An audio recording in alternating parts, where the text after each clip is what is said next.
Hey everybody, Bonehead from the Bonehead podcast, and welcome to Print to Pitch. This is our series where we have a look at everything 3D printed for Blood Bowl, whether it is teams or stadiums or pitches, whatever there is, and we like it, we're going to print it and show it off. Now, Cathay is really big at the moment. If you don't know what Cathay is, it is the kind of Eastern style army from Warhammer Fantasy Battle. It was mentioned years and years and years ago, and they showed off some bits. Then it landed in Warhammer Total War. Very cool army, very cool vibe. No Blood Bowl announcements, but Punga Miniatures has dropped the first part of their Dragon's Fist team. It is an Eastern themed team, and part one is very awesome.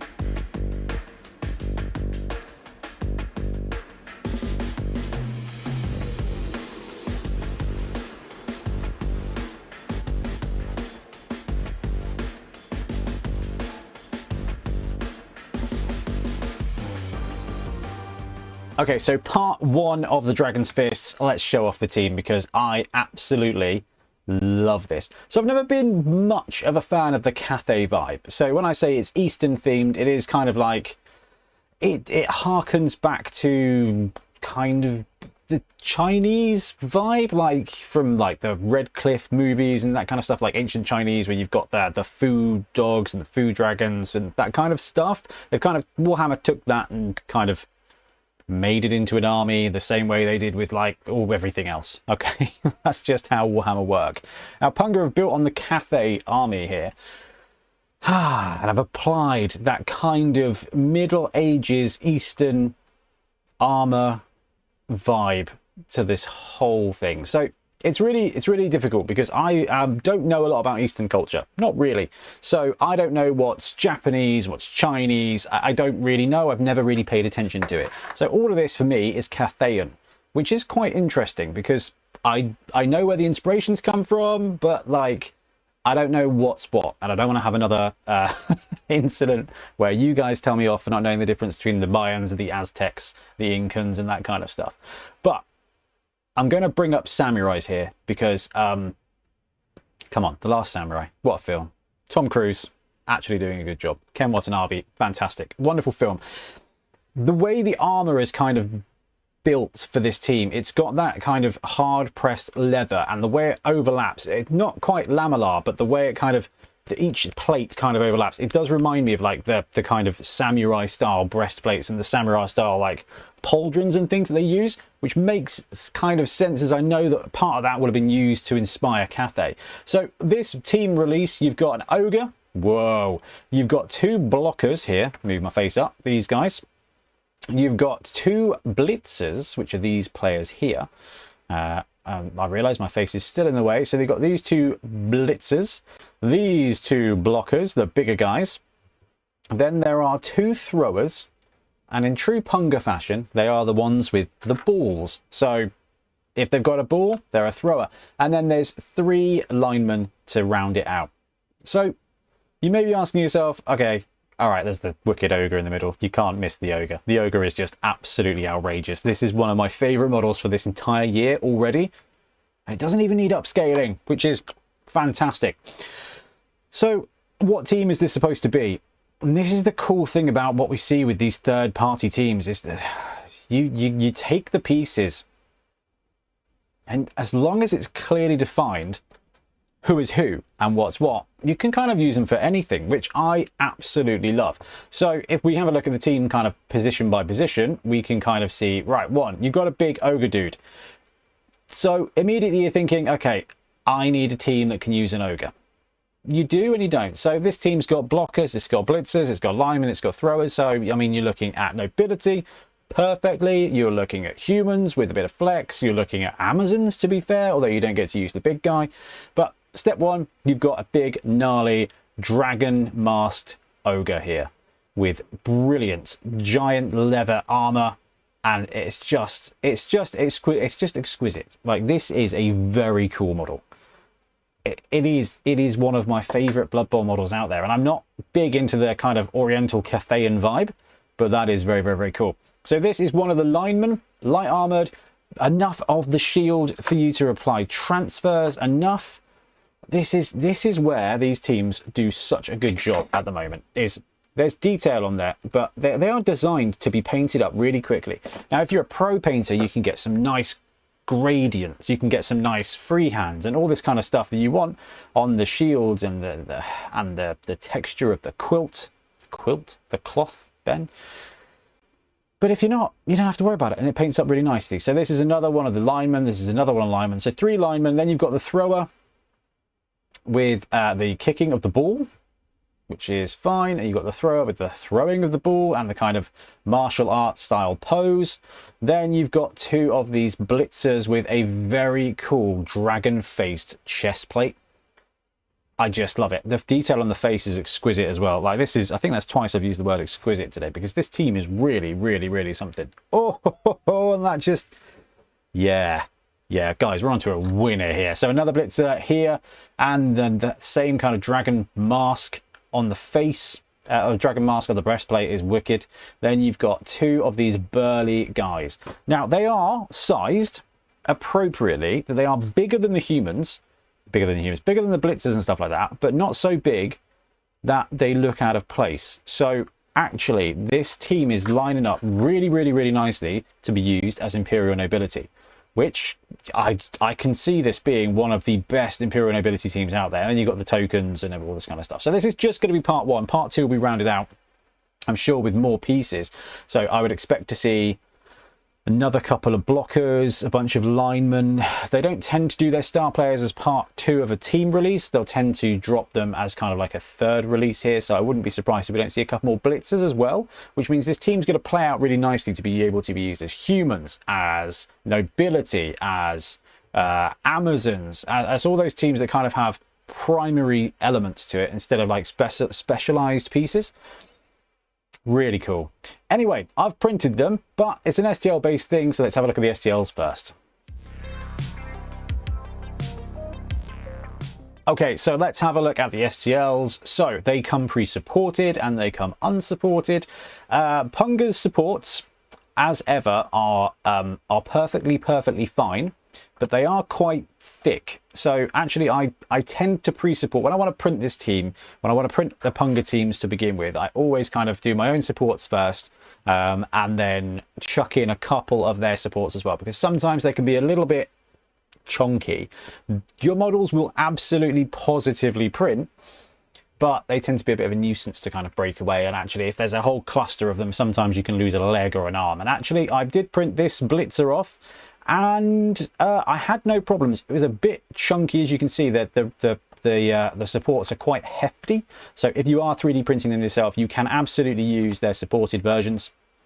But just be aware, you might have to use the hot water trick, or just like a screwdriver just to get the last couple of bits off. It's not a problem. I was really pleased to see, but everybody else I supported myself. So let's have a look at some of the STLs for these players. And you've got the big old dragon boy there as well. So you can kind of see how much detail is on this model. Like, spin it around, you've got the all the muscles, all the rope, all the fabric, and you've got those armor pieces that are kind of just smooth. Now, they've done a good job here with the larger armor pieces. They've added like bits of rope and those little round armor bits, and even on the fat blokes here, in honor of Paul Sawyer this week, like, you've got the individual pieces of filigree without it being a chaos warrior, which is just, if you've painted any kind of chaos models ever, it's not fun. The Khorne team, lovely models, but not the best to paint. Whereas this is actually going to be quite simple and not too bad at all. This is kind of fun doing it this way. I like this. Instead of going one by one, you kind of get the 3D element. Right, this one is the guy I picked up a minute ago and sort of checked out the face on, because it kind of looks like Trigger from Only Fools and Horses when he's in Harry Potter. But you've got, again, really good pose, really, they nail the amount of detail on these models. There's a good amount of chunk to them. They're heroic scale, they're proportional. You've got just enough detail to actually be able to paint these in no time at all. So you can see, I'm not even going to bother showing you too many more of the STLs. You can see the pictures. You can see you've got 10 different players. You've got the tokens. I don't bother with the tokens, but you've got them to complete the team. And actually, really impressed. The STLs are great. The pre-supports work really nicely. But we are here to check out the models themselves. Okay, so I printed all of these models with my own supports, with the exception of one of them, which I used the Punga pre-supported version just to kind of see how bad the supports were going to be. It worked fine. I printed these on one of my Saturn 2s at 0.040 with Elegoo standard 2.0 resin, which is the best resin in my mind for just everything. It's cheap and it works brilliantly. There's a little bit of like rubbery to it in some of the long edges, but it's not with the Blood Bowl stuff because it's thick enough. And I think it's pretty durable. It's pretty durable. There are better resins out there, and if you want to dial your machine in, absolutely go for it. But I don't. Okay, we're going to do the big boy first. So this is the Dragon Ogre, who's not quite a Dragon Ogre, but is a dragon-faced ogre. So this is one of those cool masks. You can see he's got all the armor out there. So forgive me, I've primed it with my white primer, which has gone a bit grainy. So I do apologize for that. But I forgot that it was going to be a bit grainy, but actually I still think it works out okay to kind of show off the detail and the gradient that you've got everything there. Now I've quickly removed these, so there are going to be a few supports remaining, but this is the kind of evidence of how little effort you need to put in to 3D printing, and the little supports that are left over, they tend to be kind of analogous to mold lines. So I have printed all of these at 100% scale. So let's grab our ever omnipresent scale guide models. Let's move my little face. And you can see this is an ogre, he's strength 5. This is a Games Workshop Black Orc, he is strength 4. From a size point of view, the ogre dwarfs. And from a top-down cylinder point of view, he's actually not too bad. I've put him on a 40mm base so you can kind of see if he stays within his zone, and he does. Look, the ogre model is fantastic. This is worth, I think, the price of admission. If you're interested in having a cool character for ogre, or even if not, it's just a model that I think is worth having to represent a strength 5 guy. It doesn't matter what. This could be a wonderful Zug, for example. Or I'm really hoping they do some halflings, because it would be really cool to use them as like Grack and Crumbleberry. Anyway, the ogre there is absolutely brilliant. Let's bring on two of the blockers. So these are the fat boys here. So they've got extra girthy tummies, and they've still got the kind of dragon motifs. You can see with a little light prime, all the detail on the faces come up really, really, really nice. And I mean, I don't know about you, but I'm looking at this and I'm thinking, right, speed paints will do this in no time. I have a long history of painting entire teams in one evening. This is the kind of sculpting that really would help with that. I mean, look at it. This is going to paint itself, which is magnificent. The thing is, right, this is dropped so nicely, and the Cathay stuff is really, really, really cool for the old world. But I want units of this for one-page rules, because I would paint units like this from Punga. So cool posing, excellent facial detail there. You can see just how do I zoom in? Can't remember how I zoom in. Oh, there you go. That's how you zoom in. Well done, Ben. Can I get the face detail there on the hyper zoom? Look at that. Like, you tell me what more you need. This is just a 3D print on a, you know, I could have done it on 0.03, but you don't need anything better than this. You do not need anything better than this. I don't think ever. Like, if you're a pro painter, then maybe, but this will paint up really, really, really nice. So strength 4 versus strength 3 or strength 4, if perhaps you're using them as an Amazon team. I don't think you need to real scale them. If you're running these guys as Amazons, what if I broke off there? If I just a bit of support. If you're running them as Amazons, I would rescale these guys up 105, 110%, just so they stand out, because it's one of my massive bugbears, right? You've got the Amazon team, and your strength 4 guys are kind of smaller than the strength 3. It's just, that is definitely worth adjusting. So if you are going to use them for Amazons, or you do want those guys to be strength 4, then do give them a bit of rescaling. Okay, we've got the two throwers here, and you know they're throwers because they've got the ball. And you can see we've got some kind of classic martial arts poses. Plenty of detail there. I think you can kind of see the detail on the face.